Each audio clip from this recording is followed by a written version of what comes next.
Hello, everyone. I am Sakshi, and today we are diving into one of the most talked about, misunderstood, and surprisingly global legal frameworks out there, the General Data Protection Regulation, or as the internet likes to call it, GDPR. Now, if that already sounds intimidating, do not worry. Think of this as GDR for people who do not speak fluent legalese. Whether you are a law student trying to survive your data privacy class, a small business owner wondering why your website suddenly needs a cookie banner, or just someone who is curious why Instagram asked if it could process your data, you are in the right place. Let us rewind the clock a bit and see where it all began. Before GDPR came into effect in 2018, Europe's privacy laws were all over the place, literally. Each country had its own system, its own rules, its own ideas about what data protection should mean. It was like trying to play football with 27 teams using 27 different rule books. For businesses, it was a logistical nightmare. For individuals, it meant no real control over how their data was used and no clear place to turn when things went wrong. Then came the digital chaos, data leaks, shady marketing tactics, and platform tracking users like it was a sport. Trust crumbled, governments panicked, and regulators finally did something.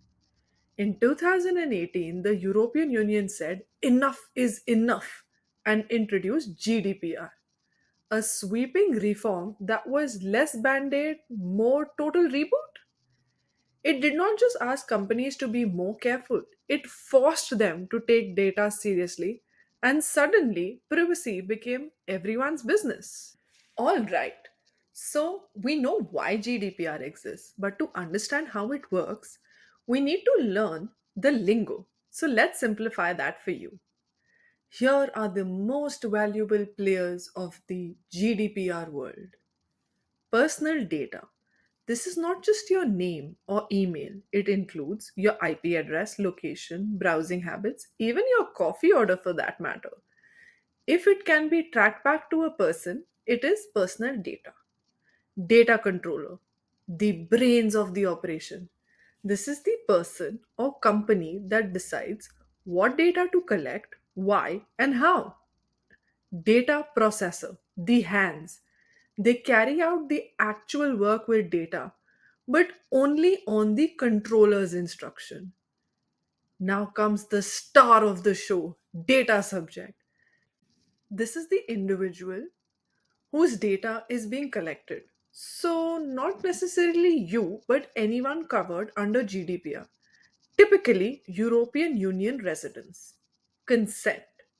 GDPR level consent is no joke. No more sneaky terms hidden in 10-page user agreement. It has to be clear, informed, and unambiguous. Silence or pre ticked boxes? Absolutely not.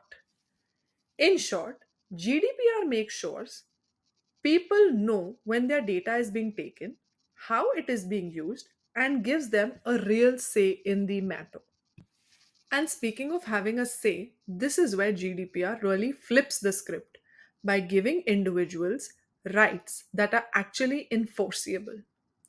The right to be informed. No more surprises. They must be told who is collecting their data and why. The right of access. They can request a copy of the data that is being held about them. The right to rectification. If their data is incorrect, they have the right to correct it.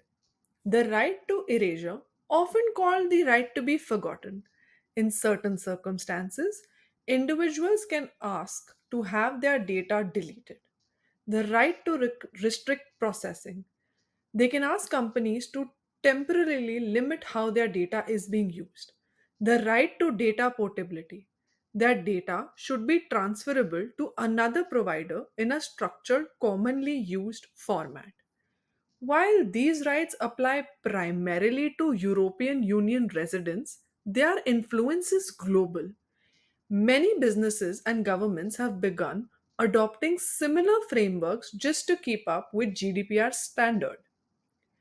Okay, so people have rights, but how does the law make sure companies actually respect them? This is exactly where enforcement comes in. Let me tell you, GDPR is not the kind of law that politely suggests companies to try their best. It demands proof and has real consequences when organizations fall short.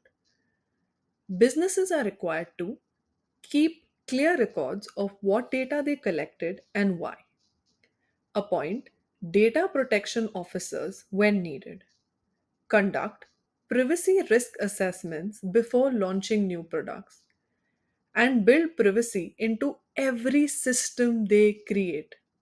This is what GDPR calls data protection by design and by default. So, what really happens when they mess up? Let us just say that European Union does not hand out warning stickers. It hands out fines and not just small ones. In 2019, Google was fined 50 million euros in France for not being transparent about how user data was processed for ad targeting. In 2021, Amazon received the largest GDPR fine to date, 746 million euros from Luxembourg's data authority over how it handled advertising consent. Meta, formerly Facebook, has faced multiple GDPR fines, including a 1.2 billion euro penalty in 2023 for transferring data from the European Union to the United States without proper safeguards. Even British Airways and Marriott were fined tens of millions for data breaches that exposed customer information.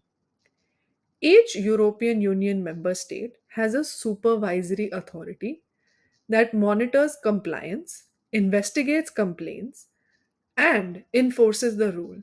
And these authorities are not shy about making example of companies that violate the law.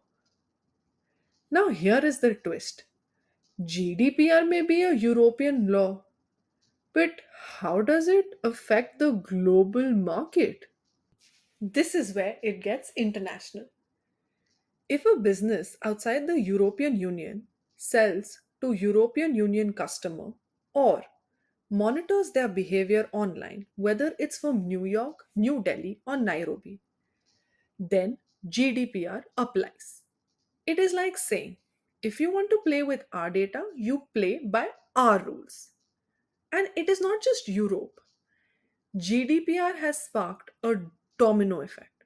Countries from Brazil to South Korea to India and even United States have introduced their own data privacy laws that heavily borrow from GDPR. Oh, and about the United Kingdom after Brexit, the United Kingdom created its own GDPR. It is basically the same law with a slightly different accent. To keep data flowing smoothly between the United Kingdom and the European Union, an adequacy decision was granted. That means European Union has agreed that United Kingdom's data protection standards are strong enough for now, but that status is reviewed regularly. So it is a bit of a legal balancing act. So why should this matter to viewers outside the European Union? Because the data world is borderless, and so is GDPR's influence. GDPR matters because it's changing the rules of the internet. For law students, it's an essential part of understanding how privacy and regulation are involved. For business owners, it's not just a legal box to check, it is a framework that defines customer trust and global reach. And for anyone using the internet, which is almost all of us, GDPR is a reminder that data should not be taken, used, or sold without clear permission and accountability. It's not just a law, it is a statement about digital dignity in the age of surveillance capitalism. So, to wrap it up, GDPR is not just a European regulation, it is a global game changer. It gives individuals rights, forces companies to respect them, and sets the gold standard for privacy in the digital era. And as companies like Amazon, Google, Meta, British Airways, and Marriott have learned the hard way, compliance is not optional, it is mandatory. Thank you for joining me on this crash course through GDPR.